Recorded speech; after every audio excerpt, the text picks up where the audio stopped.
Well, it is a gorgeous day at the castle. Any day I get to wear a flannel and I'm not too hot and I'm not too cold, or a hoodie, to me that's a pretty good day. Let's go check out what we've got to do today.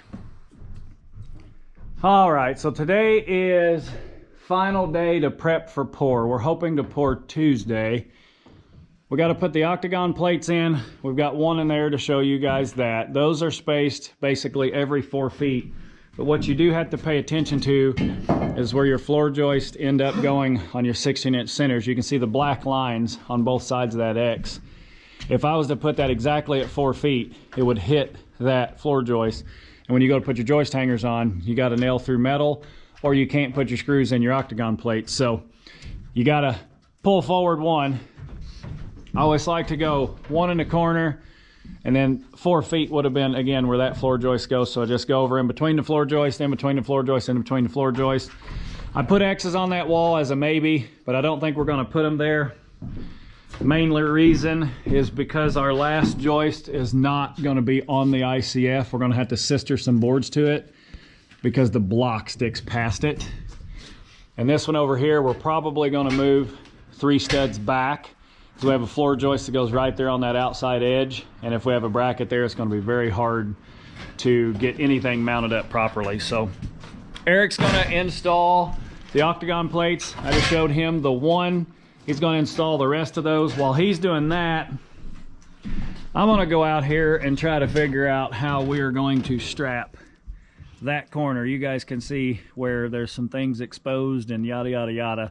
I think I'm going to build off that block, but I gotta go access whatever it is we gotta do there, put a plan together and start framing some stuff up to hold that one corner, because there's gonna be a whole lot of concrete weight going down that direction. So I'm hoping I can build off of that and some of the wooden structure we have there. You know what you need to do there? I'm good.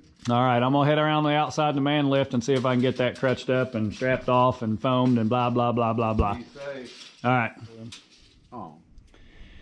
Okay, we got some 2x6s, some 2x4s, some plywood. And this right here is what we got to figure out. I did get some foam up in there. It's not cured yet, so I got to get a little more foam here. But all that foamed in really nice. This is the castle wall. This is this little bump out wall. And I'm thinking, since I've got me a 2x whatever right up there with a decent gap off of the ICF, I'm thinking I can take this plywood and shove it in there, screw it to the ICF, tap con it to this wall, and then I've got this wooden structure here that's been here for ages. I think I can build off of and trap this whole corner. I don't know. Let's see what happens. Put you guys right here and you can watch the mental strain of figuring this out. I think it'll work. I really do. Can't put my top piece of plywood on just yet because I gotta foam that hole closed. But if I run that past that traps the bottom side of the plywood. Screw it to the wall. Then all I have to do is get one more strip on here, and I think I could just use one of those 2x6s. Yeah. Probably need a 2x8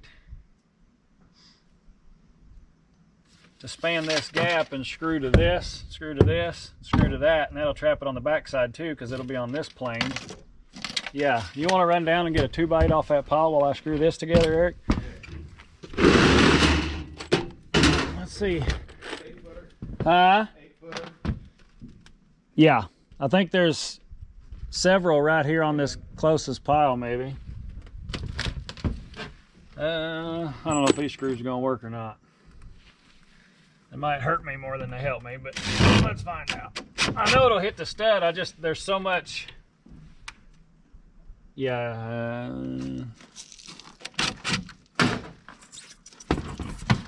Good question. Drop that one. Oh well. Let's put one in there and see what happens. It's probably just going to spin out. Then I'll be mad because it ain't holding nothing and I can't get it back out of there. Yeah, see, it's just going to spin out because the shaft is so long. When you get up here with that, I need some of those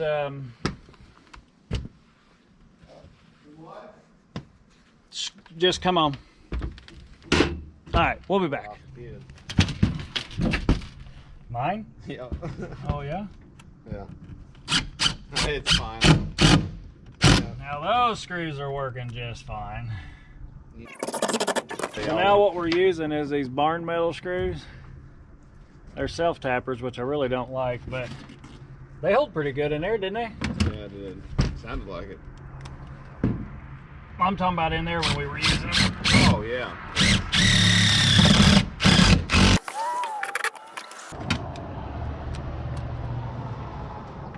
Let's leave that one off. So when I put that 2x8 across there, that might be beneficial to not be there. So now, I think if I tap con here, I think it'll get us what we need, I believe. Oh, tap con. Got these at the local tractor or Orslin. Never used these before. Let's see how they work. Well, we know how they work. Let's see if they don't break. The blue tap cons, I don't know if anybody else has experience with them, but they seem to break on me all the time. Well, problem number one. They are different sized than the blue tap cons we were using, so I don't have a hammer drill for it. Can't win today. My hammer drill bit is too big for these. Imagine that. Why would it be any other way? I've got a few of the blue tap cons left, but I bet you they require a different tip. Yep. Wasn't planning on using yous guys. All right, we'll be back again. Okay, now we have the right tip, supposedly. Let's give her just a tip and see what happens.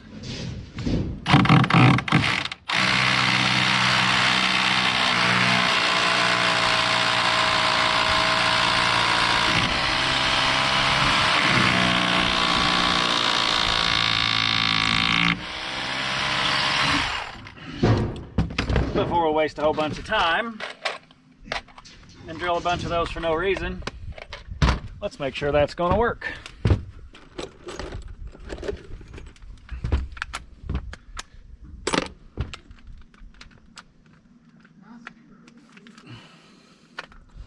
Come on now, play nice.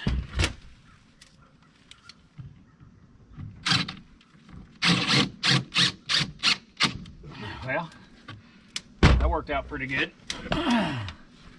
Let's get this sucker screwed off in multiple places. Then I'll show you guys how I'm going to do the top.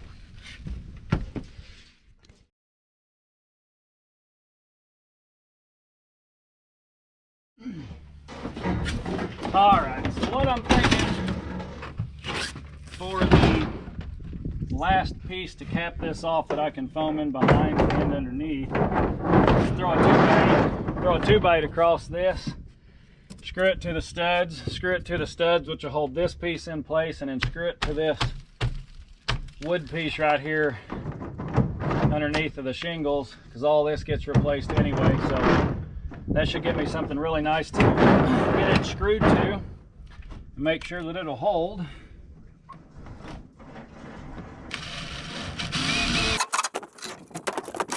All the noise you hear in the background is Eric putting in vertical rebar.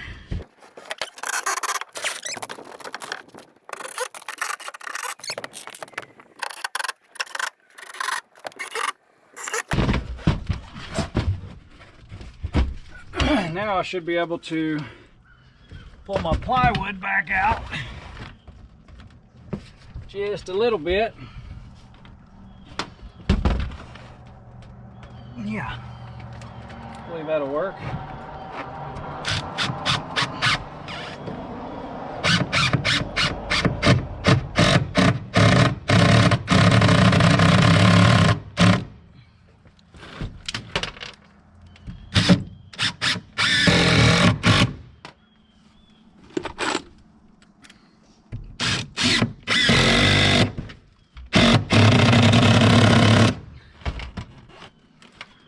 maybe one more right over here.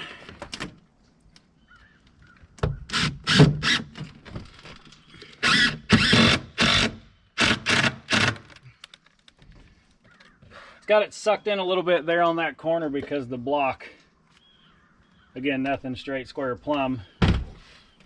And honestly, if the corner does not stay put, because the concrete comes down through here, I really don't care if all this is full of concrete. The only thing that I care is that this doesn't blow out and allow all the concrete to flow out of the wall essentially into my great room, which is underneath of me here. So I think that'll work. As an extra precautionary, after I foam this side, which I can only foam part of it, and then I gotta figure out a way to get in there and foam the bottom side. But once I foam this off, I'm gonna throw me another 2x6 on here, probably a short one, that'll come over top of this board, and then I can screw these two together so it'll suck everything into this board, which is attached to the wall that I feel comfortable. I'm not even gonna say any more than that. I feel good about that corner. And this here is screwed off to a face that's not gonna move because it's attached to the castle. So yeah, foam this side over here, get us a 2x6 slapped up there on it, and I think I'll feel much better about this corner. Well, I think that came out pretty good. I ended up being basically 3.5 inches short in that back corner, but my 2-bait ran all the way down. I had a toenail in here, so I added another 2x4 to get another screw into the 2x6 so it's pulled that direction a couple of times. Screwed that off to all the studs as well. Got this one screwed off to all the studs, and I've got that same ledge on the inside underneath of this roof that I had on the inside of the ICF there. So now I got to get in there and strap that down. So what we don't want is that wall to kick out and all that concrete to fill up this room here. So that'd be a bad idea. Get down inside there, get it strapped off, and then I believe the next step, after Eric gets all of the vertical rebar in, we're going to stack out this gable end, and basically that's 4 foot higher there to nothing, so that when we bring our roof across, we have our overhang over top of our ICF instead of framing in the gable end, which would then lose efficiency value. So I believe I'm going to close that off there. The other side, we don't have this 90-degree wall, so we're not going to be able to pour a gable end over there. And then on that end of the structure, not 100% sure how that's going to tie in yet, so I think we're going to pour it flat, and then that'll just be framed to whichever end point it's going to have to be on the far end. So I'm feeling pretty good about this. Just got to get on the inside and get it strapped the rest of the way, and then this corner will be taken care of, everything except for the board that's got to go up the masonry wall, and we can't do that one yet because we don't have the ICF, the extra 4 foot on a pitch. All right, you guys are going to stack this gable end out with us. This is why I don't time lapse. You're getting ready to find out it's going to take way too long, because this is a pitched roof, so we're going to stack it straight, chalk it, cut it. I'll probably end up speeding this up in the middle, but everybody says, man, you do a lot of time lapse. Yeah, I do. You're going to find out why.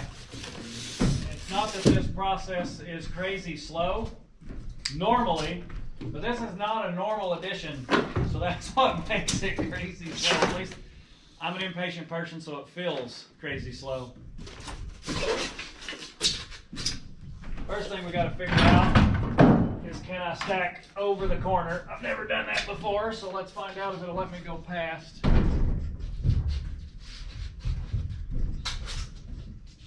No, it will not. Okay, so the reason I wanted to check that is this pitch. It's a gable end. For those of you who know what a gable end is, I don't have to explain it, but for those of you who don't, the gable end, when you have a flat surface, is normally the pitch of the roof, and you frame it closed.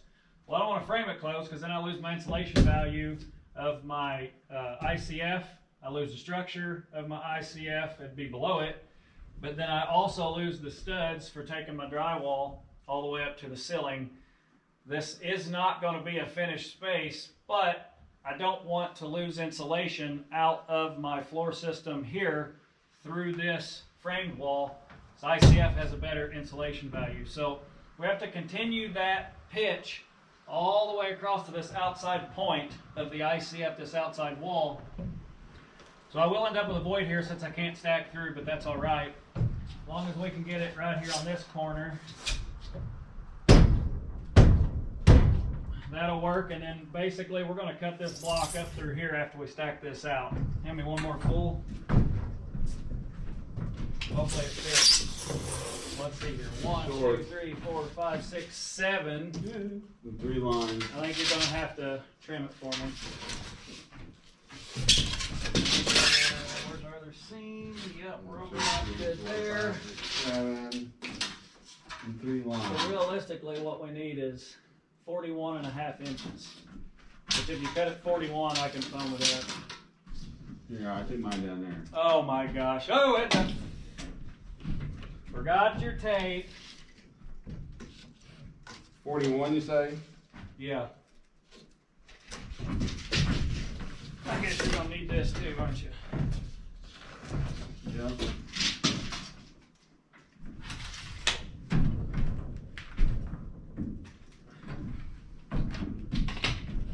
Ooh, that was left-handed. Y'all see that? That was a good catch.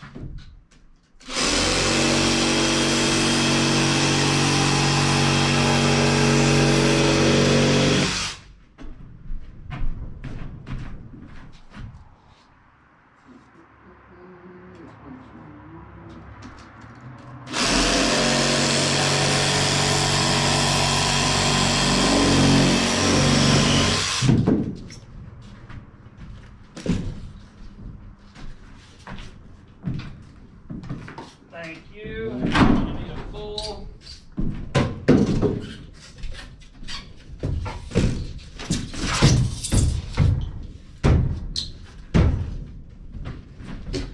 Now to alternate my seams, I'm going to start and hope that I get a two seam overlap by going this way, which is the gable end, so it's not that much pressure. Only going to get one stud. We're going to let that ride since it's the gable end. That was a tight fit. You're right against the wall. It's real tight on that side. Oh, it went though. Okay, another full.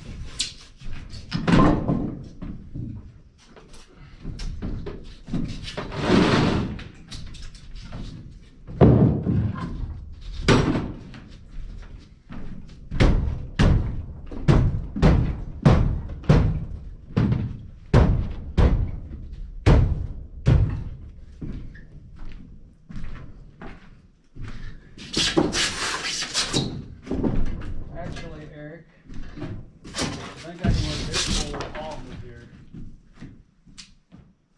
Okay. Ooh, it's gonna be close. That was 2 feet. We'll go another 2 feet. It's gonna put me right there.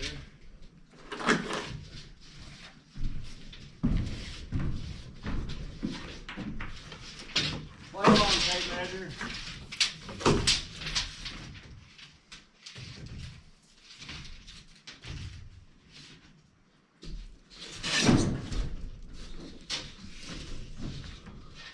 Nope, just barely have to have it. Okay, another full. And then the wall gets even further out. I'd have to have you trim it just a little bit. Let me check it first.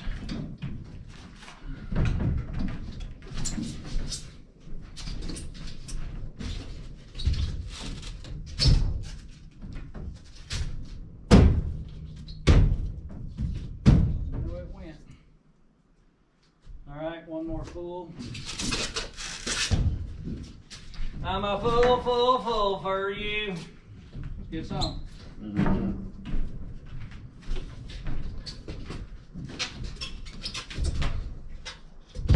Now I'm going to need you up here with me.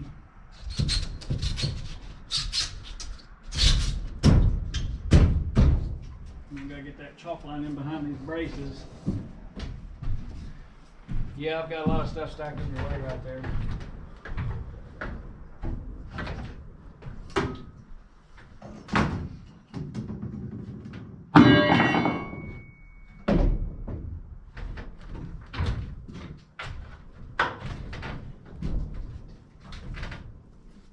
you're gonna do is hold me right on that outside corner.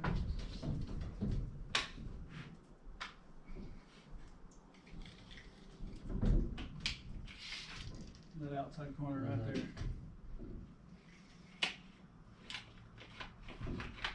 Come on.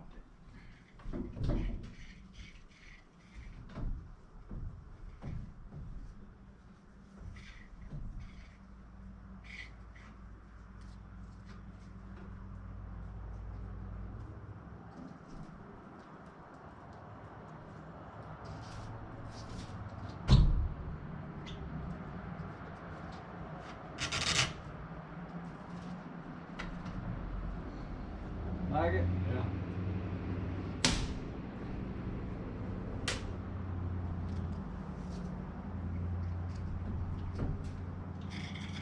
Got one little spot, and I ain't worried about that. It'll be like 1/2 of an inch. We'll be able to seal that off just fine. Okay.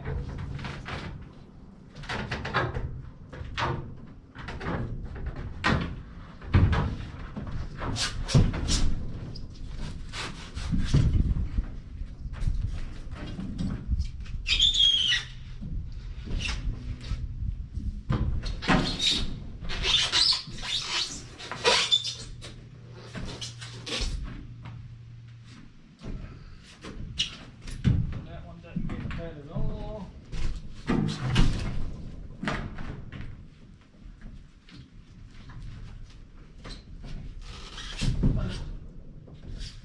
That one gets cut a little bit.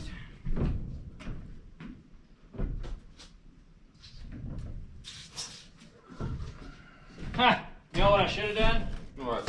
Stupid. I should have numbered them. Oh well.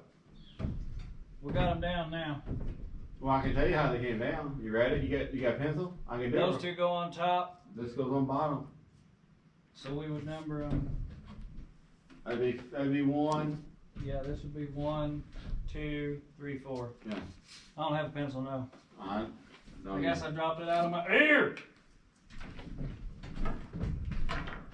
Oh well, we'll figure it out. Well, it should be easy enough. They got 3 different. Oh, it should be easy enough, he says.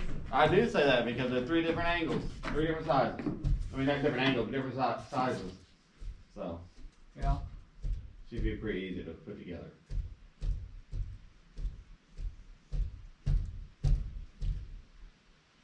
Now I'm really thinking. Oh, here we go. Do we need to lower that 1.5 inches? Lower what? The line? So that we can get a 2x4 across the top of it to create my overhang. So I need a 1 to 2 foot overhang on the outside edge. Mm-hmm. And I just went from top with block. So yes, we need to lower everything 1.5 inches. Alright, And then when we put our 2x6 trusses in here, we'll be able to take a 2x4 and screw into the end of it to create the overhang. No, just measure. I ain't cutting this. You're not cutting that! No. Oh boy. Well, go get us a Sharpie or a pencil and I'll transfer these lines. That's a no. You scared?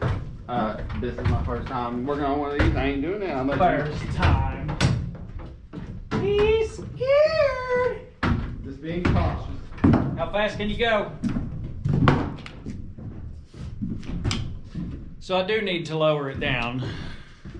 See, that's 11 minutes. I'm gonna have to crazy speed that up. I'll put you guys on time lapse for these cuts.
Well, there you have it, a gable end. Again, this is just to seal off from the outside. It will be hidden within the attic area of the truss. We'll have a 2x4 wall coming down to the floor system that gets installed on the octagon plates. Our trusses will attach to that. I'm hoping to be able to sneak one right here against the ICF. It will be 1.5 inches taller than the ICF. Once this is filled with concrete, I'll take me a board and run it over top to create my overhang on the outside. And then this transition, we can fill this up with foam after we get a joist in here and figure out how it needs to sit. I do plan on putting some metal brackets down in here that the top of the truss, because these trusses will not have bottoms, they'll just have tops, and then that metal bracket will screw to both sides of that board, so any wind that comes off of that river should not lift these, because they're screwed to a metal bracket that's poured in concrete. That's the ultimate goal. We have 80 of those to put in, but we can't put those in until it's poured. You guys can see now really well how that vertical rebar weaves down in there. We got rebar every 16 inches vertically in this wall. We've got a whole bunch of rebar left over, but we're going to be pouring some pads down over in there. And the remaining ICF is it's for something else. We shall see what it ends up being. But hopefully you guys enjoyed the video. And as always, like, comment, subscribe.